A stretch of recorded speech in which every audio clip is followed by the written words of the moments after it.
And some experiences in my life I feel like I should share because they can help you. I gave a talk in Kuwait.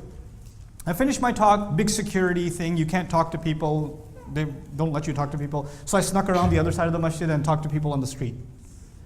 Right? And this lady came up to me and said, Akhi, you need to tell people, she had a book, you need to tell people that they have to learn the correct Aqeedah. And this is the book of the correct Aqeedah. And you need to teach this book so people have the right uluhiyah and rububiyyah and asma' sifat, because people do a lot of shirk because they don't have the right what? Aqeedah. I was like, thank you. What book is this? Is this Quran? Is this surah? No. This is a book of this chapters and these deviations that people have, and what people consider shirk and this and that and the other, and it protects people from making these kinds of mistakes. I was like, well, this is really complicated. I'm trying to study Islam. I'm scared right now. I feel like I might be a mushrik. She's like, Akhi, this is really important. You don't know this stuff? I was like, no, I don't know it. Don't you want to know it? I said, no, I don't want to know it either. But don't you want to have the right Aqeedah? I was like, yeah, I do. So maybe I should find out where Allah talks about Aqeedah in the Quran. Let me find the ayah of Aqeedah. There isn't one. Because the word Aqeedah doesn't exist in the Quran. That word was that important, it would be where? So I have this really deviant idea, I'll tell you, it's a really crazy idea. I think the things Allah talks about are more important. I know that sounds blasphemous. And then I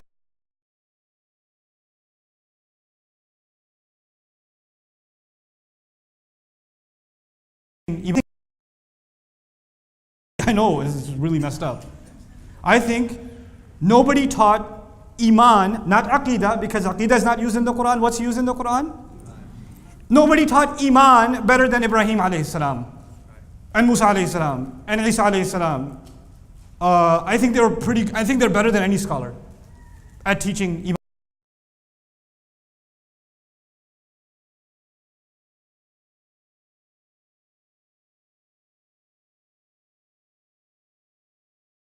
Prophets, my nation follow the prophets, the ones who've been sent. And when I study Ibrahim alayhi salam, he just says the sun can't be God, the moon can't be God, the star can't be God. I turn my face towards the one who made everything. That doesn't seem so complicated. What you told me about these categories and these subheadings, and that was really hard. But when the prophets talk in their greatest, and I also think there is no better book than the Quran. Like if people should know a book, if there was one book they should know, it should be the Quran. I know this sounds crazy, but I think it has a supreme author. And in that book, when he decides to teach you about faith, he doesn't get philosophical, he doesn't get abstract, he doesn't discuss deviant concepts, he's not interested in any of it. He just says, straightforward, something that a poet can understand, something a philosopher can understand, something a farmer can understand, something a programmer can understand, something I can understand. It's easy. Something any human being can understand. Why do we have to complicate this terminology? Why do we have to complicate this conversation?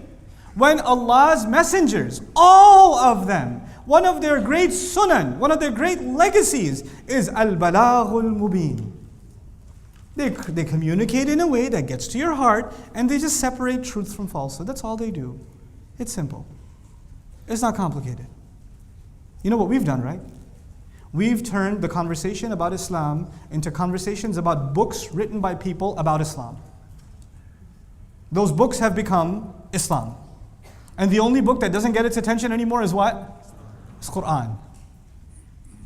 That's kind of a tragedy. I'm not saying those books aren't important. But there's a difference between primary and secondary, you understand?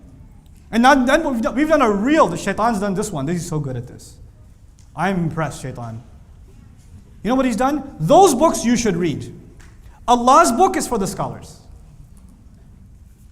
Read the books of the scholars, but don't read the book of Allah because that is for the scholars. Because when it says hudal lin-nas, what it really means is hudal lil-ulama. Because it's complicated. Quran is very complicated. You can't understand. Yaar, ayyuhal insan, Allah de bande. Quran is complicated. Quran is complicated. Jinns hear Quran and become Muslim.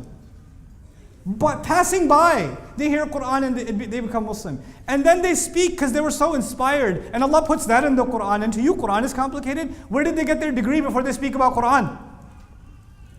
Where did they graduate from, these jinn? They can comment on the Quran, astaghfirullah al-azim. What kind of shaitan? He's a jinn, not a shaitan. You know? And then we're reading their speeches. We love distancing people from the word of Allah.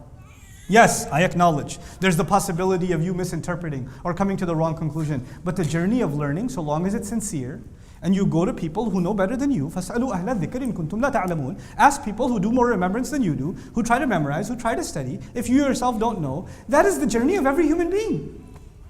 Why block access from people? There's no reason to do that. وَجَاءَ مِنْ أَقْصَى الْمَدِينَةِ رَجُلٌ يَسْعَى. This man should have said, there are prophets speaking, I should keep my mouth shut. The biggest ulama of this ummah are prophets. There's 3 of them. What is my role to speak? But he understands I have to speak because messengers are being rejected. Maybe they'll listen to me because I'm not a messenger. Maybe if I don't come from the official position, maybe I'll come from a different angle.